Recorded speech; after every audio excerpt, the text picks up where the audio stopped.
Hey, welcome to 580 week number 4. So this week it's all about the lit review.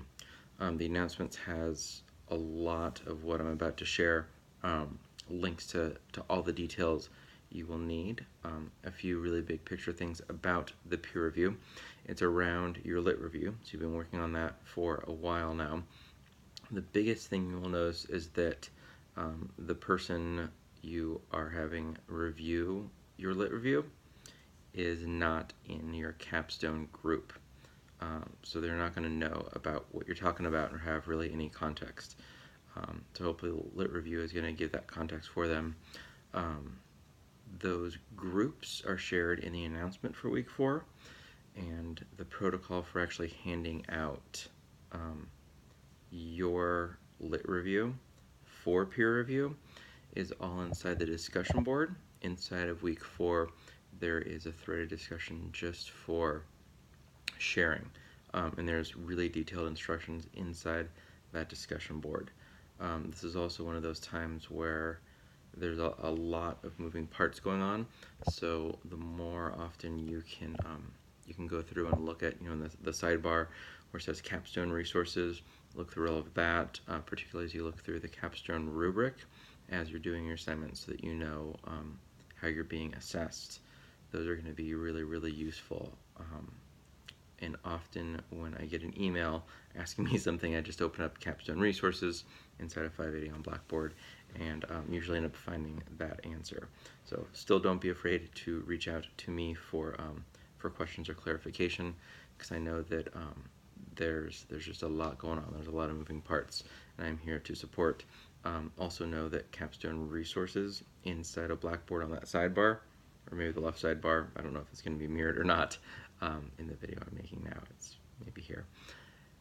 Those resources are super useful, particularly as you're actually digging into some assignments you're not sure quite how it's going to look or how it's supposed to look.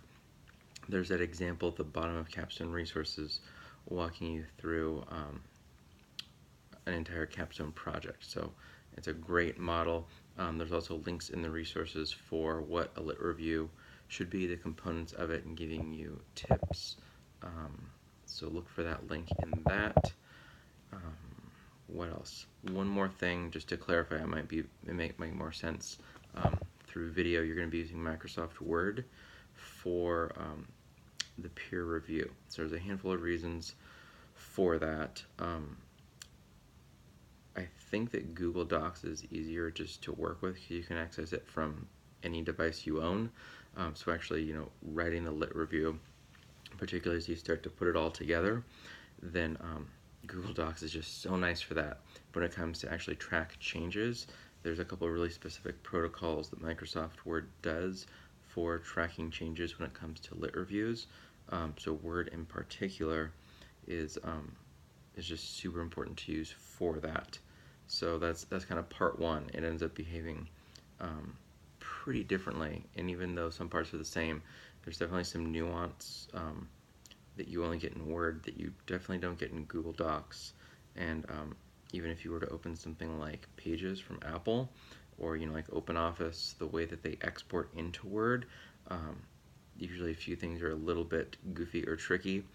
The one thing that of all the things that exports do the worst on, track changes is usually that thing. This is that thing you definitely want to do it. So if you don't have access to Word, or you can't get a trial, reach out to me, and we can come up with a strategy for you for that. I need to actually, as I'm thinking about this, download Word onto my computer, because I use Google Docs all the time. And if I need more layout stuff, then I'll use Pages or Illustrator or InDesign. I don't know that I have Word, so I will need to get that very soon. If you happen to be at a school that's Office 365, you have access to it. The education version of 365 is free for schools, so I had actually signed up our school for that, so that we get free access to it. So it might be worth asking your IT people, tech people at your district, if they have signed you up for it.